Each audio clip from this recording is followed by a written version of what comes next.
transport is dead cheap. So that's why people are still coming through to China, because if you're not paying for accommodation. Hi Bolovies, welcome to Community Living with your girl Malebo. If you're new to the channel, please remember to subscribe, and if you're stopping back by and continuously supporting the channel, you know the jingle by now, so sing along with me. Welcome back, welcome back, welcome back. So thank you to each and everyone that has been commenting, liking and sharing. So we are very close to the 25k mark, so help us make it happen. Today's topic is about the cost of living within China, and is it still worth it financially to move to China, right? Considering the cost of living within China, and also the fact that the salaries are sort of declining. So I will be basically taking you through some of my personal cost of living within China, and hopefully that will help you decide whether or not the salary that you are offered by a particular school is worth it, right? And I will also explain how you are able to determine that it's sort of worth it within the offer that you are getting. That's what we're going to be discussing in today's episode, so do stay tuned all the way till the end. Let's start off with prayer. As you know that this is a channel where we revere God. Papa ra leboga for the person that joined, ra leboga Messiah for the day, ra leboga for this topic. May you help us to articulate it in such a way that will help a lot of people to be able to decide as to whether or not this is for them. Ra leboga Messiah for the opportunity to just be joined by this individual. We thank you, Messiah. May you bless them, may you be with them, and may you help them to make wise decisions.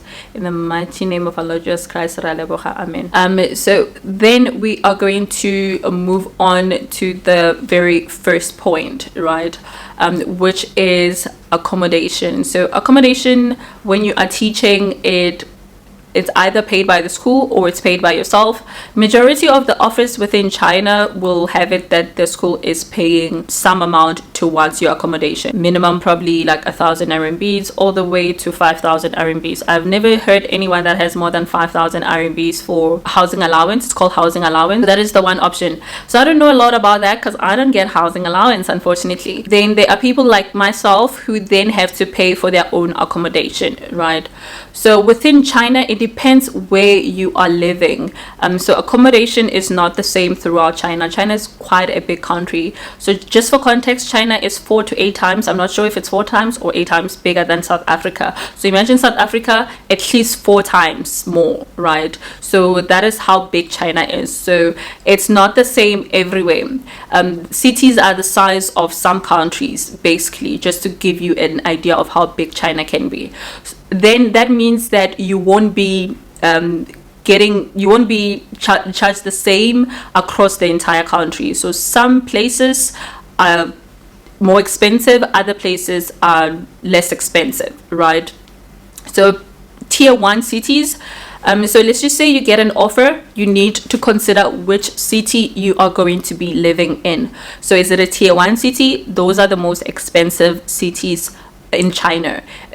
Tier 2 cities, you have some places within tier 2 cities that are expensive. So even within a particular city, there are regions within that particular city that are expensive, and there are regions that are not expensive. So I'm going to give you an example with myself. I live in Shanghai. Shanghai is a tier 1 city, and with tier 1 cities, a lot of people expect you to pay plus minus 5,000 rent minimum, 5,000 RMBs, which is at least I think about 12,000 rents just for rent, right? But I live in the outskirts of Shanghai, which is called Lingang, and in Lingang, for a 1 bedroom or for a I stay in a studio apartment. For a studio apartment, you can pay plus minus 2,500 RMBs, which is plus minus 7,000 rents. So you see the difference.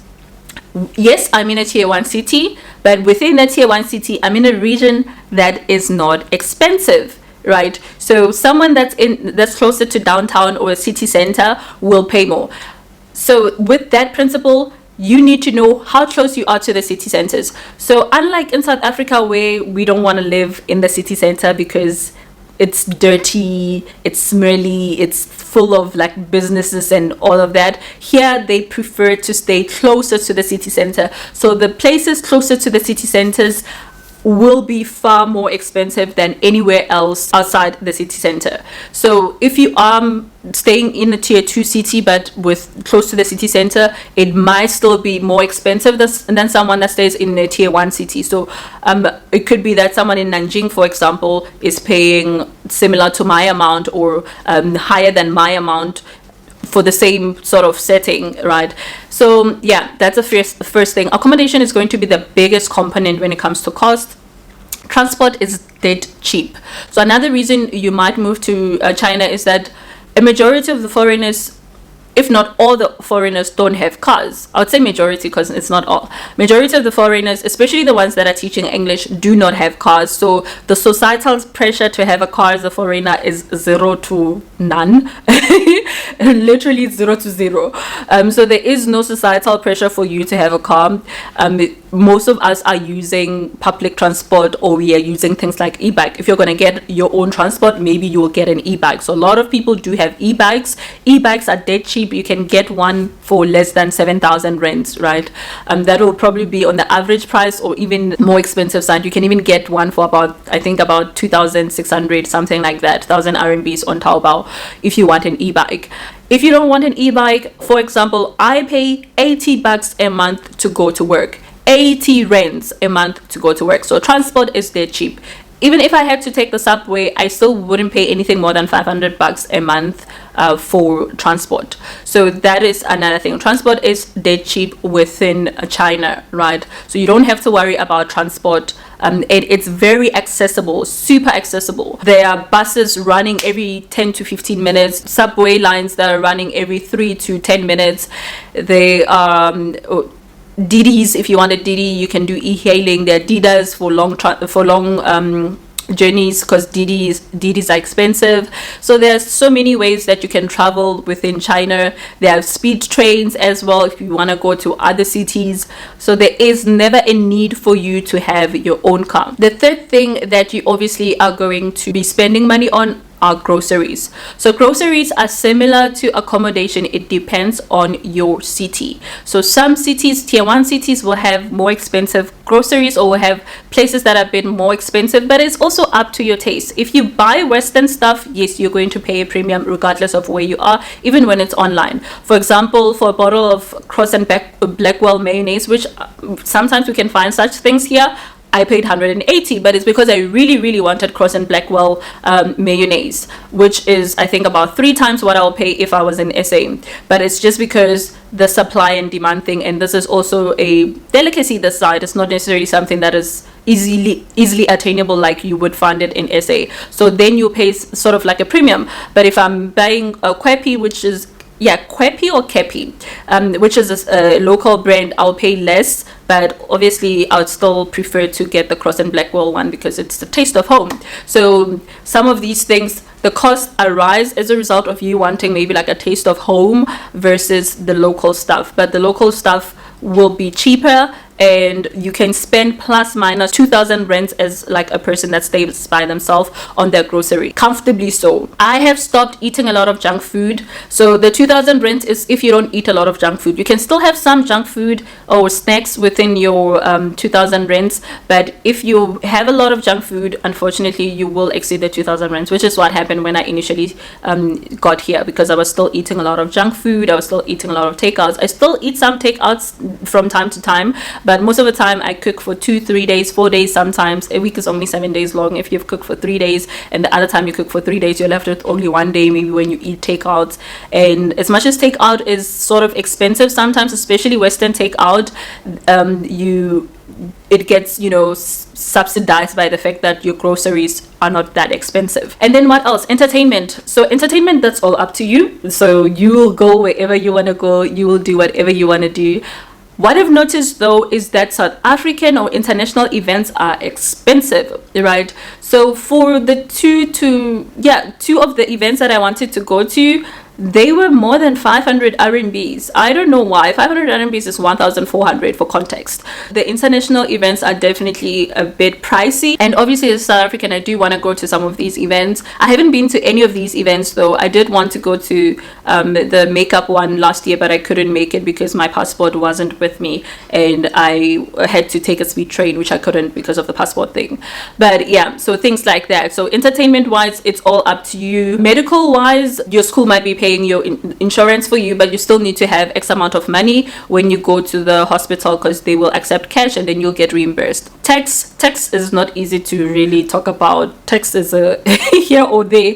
Nobody understands the tax system in China. I cannot explain. Like my boss's boss, or I guess my boss's boss tried to explain the tax here and it doesn't make sense. It literally does not make sense. So tax is kind of weird, so it's very hard to determine how much tax you're going to be taxed.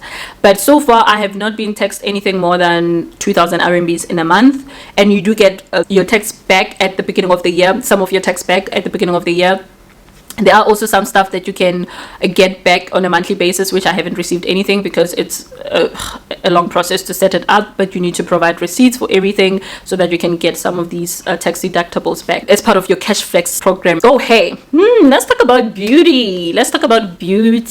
Okay, so beauty wise, yeah, you're gonna pay a premium until you find people that don't charge you a premium. You're gonna pay a premium. These braids, as simple as they look, I had to pay 1,400 for these, and they were actually really bad. I will insert a video here. That's how they looked, and up until I cut off whatever that they had, right? And I paid 1,400. That's on the cheap side of life. When I got quoted that 1,400, I was like, what? This is dead cheap. 1,400 and I'm saying dead cheap. That's how bad it is. Apparently it's mostly Shanghai that is that bad. Other cities, I don't know their prices, so I cannot tell you how much you're going to be paying for hair. But in Shanghai, expect to pay as much as 1,000 RMBs for hair, which is 2,600. And then nails are also expensive. In Shanghai, you need to budget plus minus 400 or 500 rands for nails. Clothes are cheap, but obviously if you want to go to places like Zara and so forth, that won't be cheap. Skincare is the same as South Africa, I'd say. Toiletries, the same as South Africa, I'd say. Wi-Fi, I think it can be expensive. I was lucky, my agent arranged some deal where I only paid 100 RMBs, but the data is expensive. The data package, I am paying 500 rands a month to have 200 gigabytes. Yeah, that does not make sense in China.